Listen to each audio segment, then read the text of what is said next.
This deal has been broadly welcomed by the sectors it affects. You must welcome it too. I certainly welcome it for the sectors it affects. It's very limited in scope. It's a tariff reduction deal.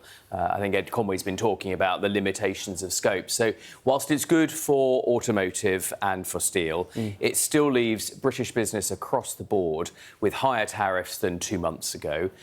Real uncertainty for the pharmaceutical industry, nothing about TV and film, where we heard earlier this week about 100% tariffs. So look, Conservatives support free trade. We think we're all better off if we can trade more frictionlessly around the world, including with the United States. I think the kindest thing you could say about yesterday's deal, it was a bit overhyped, you know, talking about a historic deal, a great deal. This wasn't the comprehensive deal that we sought and would continue to seek, and the government's got a lot more work to do. I mean, you haven't been watching then. Darren Jones has said that TV and film is going to be exempt from this, so those tariffs won't be coming in. And well, that's great, but why didn't they say that yesterday? I mean, we'd summoned them to Parliament. It wasn't mentioned in the government press release.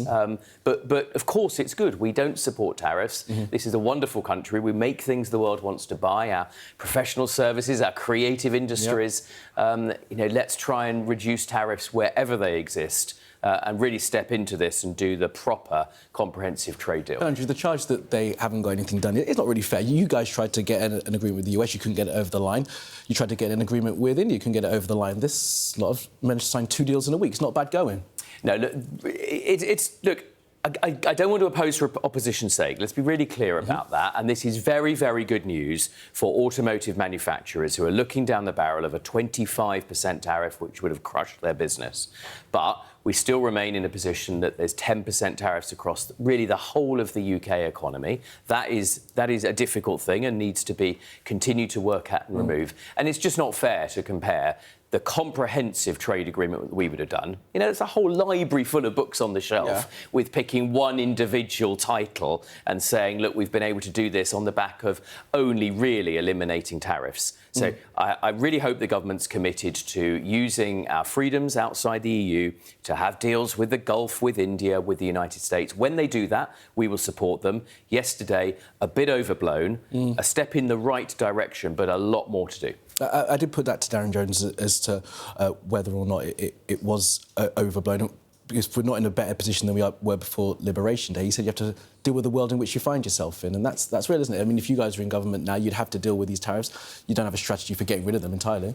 Well, we would have done some things differently. Like what? We wouldn't have lost the services of Crawford Falconer, really experienced trade negotiator. We would have got round the table earlier. The government waited until after Inauguration Day, but they lost 2 months after the election that they could have been doing things. The UK and the US have great shared trading relationships and history together. So who knows what we would have been able to achieve, but our focus would have been on that broader, more comprehensive agreement that would have benefited consumers and businesses on both sides.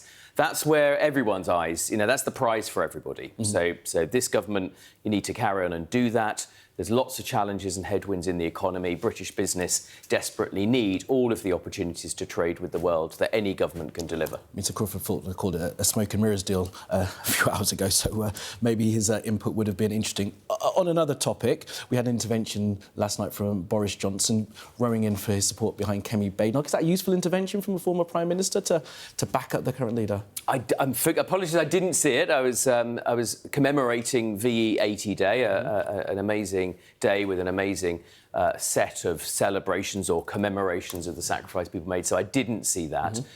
Look, the Conservative Party's got a big job of work to do, right? We've got to reformulate our policies, bounce back from really the low of last year's general election. That's going to take time. And I think what people want to hear from us now is that we're united, we're competent, we've got a clear plan for the economy, which isn't a sugar rush plan, just based on rushing out announcements, but it's a comprehensive plan as to, how we're going to compete in this wider world that we're in. Britain's a wonderful country, we've got a great vision for the future, but you've got to take this step by step and make sure people are ready to listen to us again. Does that kind of support help, though, or is it like a chairman saying, we support the manager, and then in 2 weeks' time the manager gets the boot? Look, it's always supportive. She's under pressure, isn't she?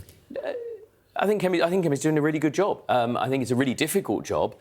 We, as a Conservative Party, the shadow cabinet, are united. We're pulling together in a way, frankly, hasn't happened for a long time. But I accept we're out of the spotlight. We're reformulating policies. We're talking about, how we will have an immigration system that works, that's credible, a detailed set of plans, not just slogans. And look, I hope in time your viewers will give us the chance, give us a hearing to hear our plans for the UK, but it will take time.